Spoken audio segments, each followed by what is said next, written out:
Yo, what's going on, guys? Welcome back to day 15 of the mentorship. So today we're going to be going over standard deviation. I don't personally use this myself unless we're trading at all-time highs, because I just thought to myself, why would I use standard deviation to find a target if I'm already targeting that target? It just didn't really make sense to me.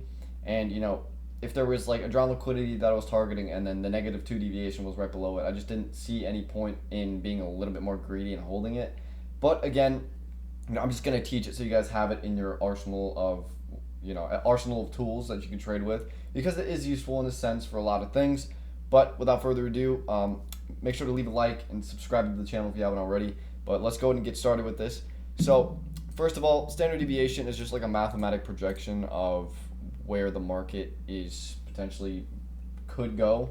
Obviously used for bullish and bearish scenarios, but this is basically what the tool is. It has the 1, 0, -1, -2, -3, -4. You don't really need all of these, but if you guys want to go ahead and copy the exact settings that I have for this, it's all right here. Go ahead and pause the video, take a screenshot, whatever you want to do, but all of it's here, right? Everything's here. So go ahead and do whatever you want with this, and that's basically the settings. So how do you go about using this, okay? So all you're really doing with standard deviation is marking the manipulation leg, and you could use that manipulation leg to find where it will reverse. Usually short-term reversals from -1, and then obviously long-term reversals from -2. So I'll give you an example from today, from this morning, of how this could have worked. So if you look here, right, this was the manipulation of the morning, okay?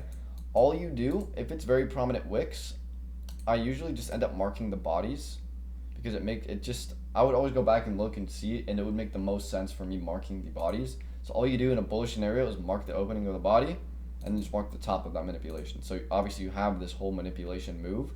Just mark the body, have that open there, and then you have the opening here. So if you mark it like that, you'll see that we come up to this -2, -2.5 zone. Let's mark this rectangle out for you guys real quick.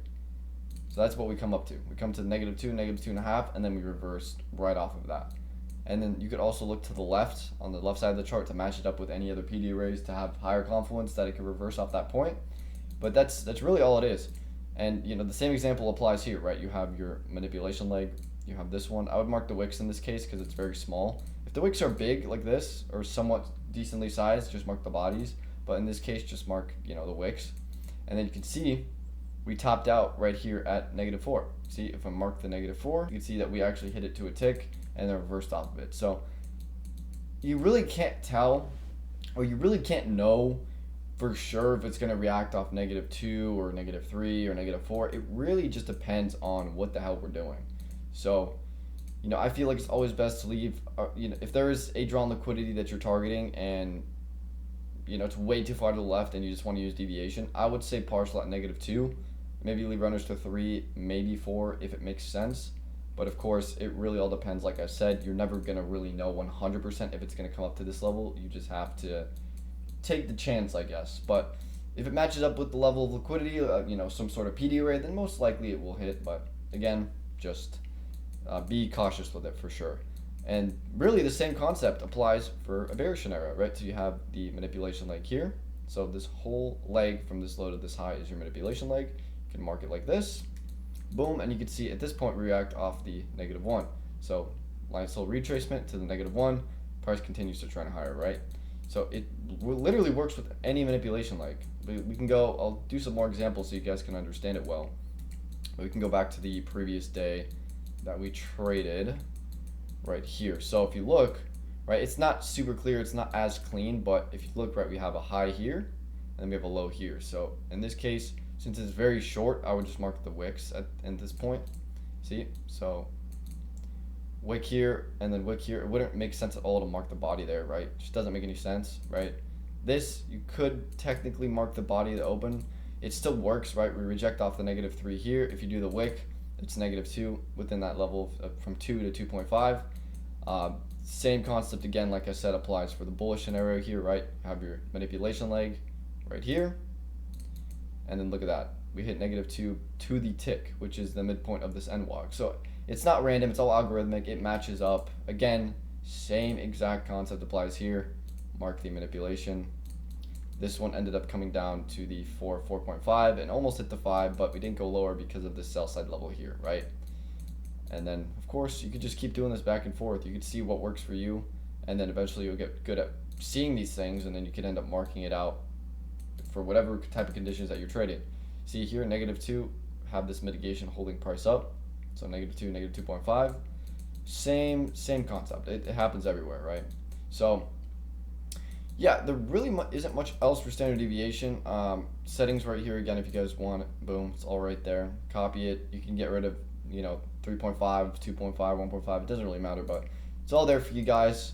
Want to keep this video short, keep it simple, because there really isn't much I could speak on about standard deviation at all. It's just something that you can mark the manipulation leg with and use it to find exits, use it to even find entries, wait for some level to get hit, and then take an entry off of that. But yeah, that's really all I got for you guys for this. I'm trying to think if there's anything else aside from having the -2 and the -1. Sometimes let me see if I can find an example here. Sometimes, let's say you're in a scenario like this, sometimes if price is bullish, and you could flip this around for a bearish example, but if price is bullish, sometimes we will retrace to the -1, and then this will be our point of reversal. Like, we'll short time frame retracement, and then we'll continue towards the direction of the drawn liquidity.